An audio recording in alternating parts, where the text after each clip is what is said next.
Көкбел айыл өкмөтүнүн Акбура дарыясынан тартылып келаткан 8 километр жолдун проектisi бүткөн, өткөрүлүп берилген, ушунун курулушун быйыл бүтүрүш керек. Быйыл курулушу башталат да буюрса, туурубу? Ошону эле айтып коеюн, эл ошону күтүп атат. Мага бир ооз эле сөз керек. Мен аны сизде эл өзү проектин даярдап берген. Бул боюнча мен азыр биз так айта албайм. Азыр бирок мен сизге бир күндөн кийин айтайын ушуну. Бул жол боюнча айтып атасызбы? Жок, мен убактым кетип калып атат да, сөздү кайталап атып элечи. Түшүндүрүп айттым го, Ноокат району Көкбел айыл өкмөтү Акбурдан тартылып келаткан суу, канал, агын суу тарыхта болгон эмес. Мен берип аткан 2 канал тең тарыхта суусу жок айылдар. Кыйнайсыңар да, ушундай кадрлар менен сөзсүз кыйналасыз. Тийбеймин де, тийиш керек. Булардын көңүлүнө карабайт элечи. 20-30 жыл отуруп жасап аткан ишиңерди билбейсиңер. Мен сизди күнөөлөбөймүн. Тиги отурган адамдарды деп айтам да, жеген анын актабай отурган кызматкерлериңизди ошону тазалаш керек. Бактыргеч, микрофон жандырып алсаңыз. Кетсе эле булар сакоо болуп калышат.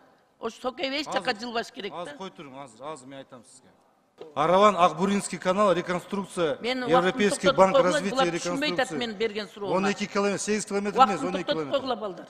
Урматтуу коллегалар, урматтуу депутаттар, туура түшүнгүлө. Кээ бир учурларда кайсы бир объект курулбай калышы мүмкүн, кийинки жылы калып калат. Анан сиздер бул жерде бизди урушасыңар. Нарматова Надира Зимоновна берилет. Рахмат.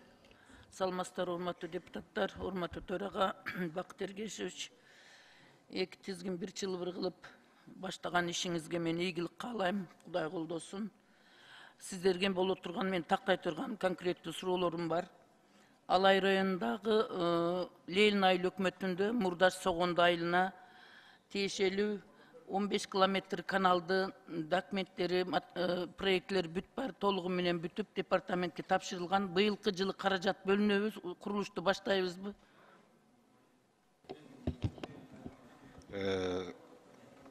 Мурдаш Согондо алайына тиешелүү боюнча бул 177 миллиондук проект. Ооба, 177 миллион. Бул Бакыт Эргешевич айтып кеткендей, өзүнчө баягы БДР-БДСРдин программасы, андан тышкары каналдардын программасы деп. Ошол каналдардын программасына кирди. Ошо тизмеге киргизгендигин мен көрдүм. Ошол чын болобу, ошол реалдуу жашоодо. Каражат бөлүнөбү, курулуш башталабы? Эл угуп турат. Надира Азимовна, бизге бүт азыр мына 71 программа, анан 47 мурдагы кабыл алынган программа 100дөн ашып атат да. Бизге 2 миллиард 200 миллион сом бөлүндү да.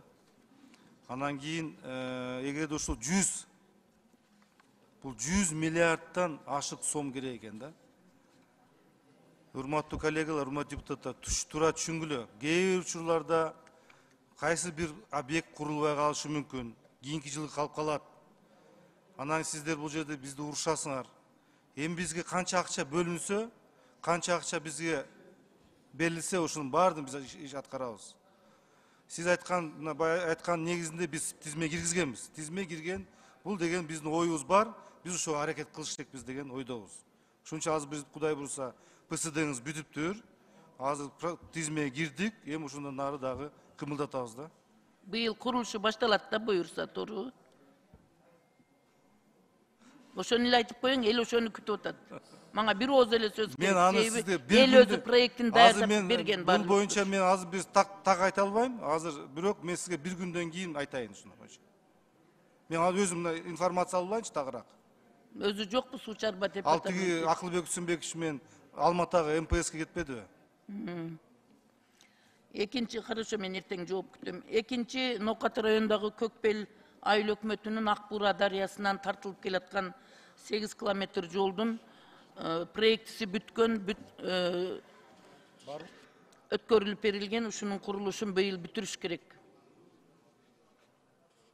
Тизмеге кирген да, мына тизмеден, ошону түшүп калбасын деп атам да. Бул жол боюнча айтып атасызбы? Жок, мен убактым кетип калып атат да, сөздү кайталап атып элечи. Түшүндүрүп айттым го, Ноокат району Көкбел айыл өкмөтү Акбурдан тартылып келаткан суу, канал, агын суу тарыхта болгон эмес. Мен берип аткан 2 канал тең тарыхта суусу жок айылдар.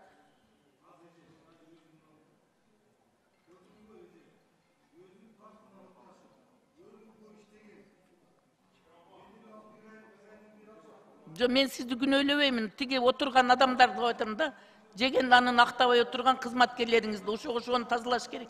Бактыргыч, микрофон Сокейип жандырып кетсе эле алсаңыз. булар сакоо болуп калышат. Ошо сокейип эч жака жылбаш керек Азыр да. кой туруң, азыр мен айтам сизге. Жооп бере алышпайт. Жазуу түрүндө жооп бергиле ушул эки эме боюнча.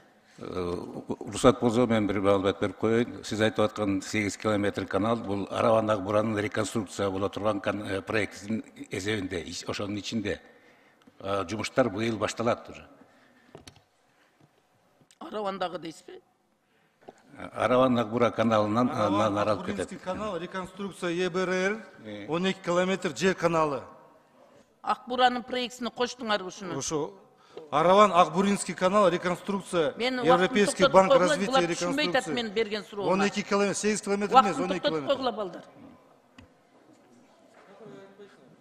Негизи Араван Ак бура каналынын өзүнүн 31 километри реабилитация болот, анага кошумча болуп туруп, тиги 12 километр дагы канал бузалат.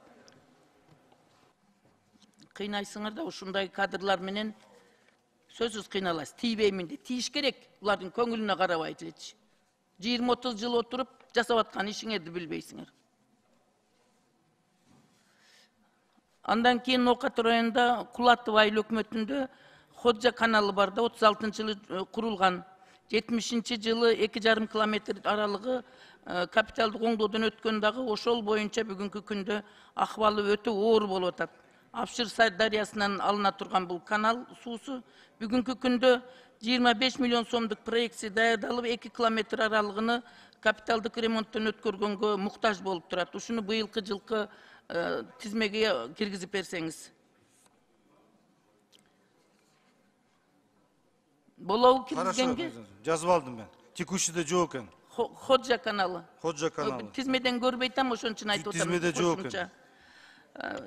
Проектлери даяр, сметалык долбоорунун бардыгы. Андан кийин Бакыт Эргешевич, сиз жооп бересизби же адистериңиз жооп береби? Ноокат районунда 78 суга скважиналар бар да, ошол скважинанын 70% иштебейт. Мен бул сурооду былтыры да айтканмын. Бүгүнкү күндө 51 скважина иштебей турат. Ушуну кандай кыласыздар? Оңдойбуз. Ноокат району 51 скважина деп жазып койгула керектүү жерге. Скважина боюнча толук Кыргызстан боюнча ревизия жасайбыз.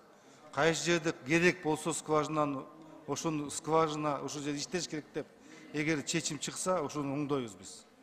Скважиналарды оңдойбуз. Мен акыркы бир суроом бар.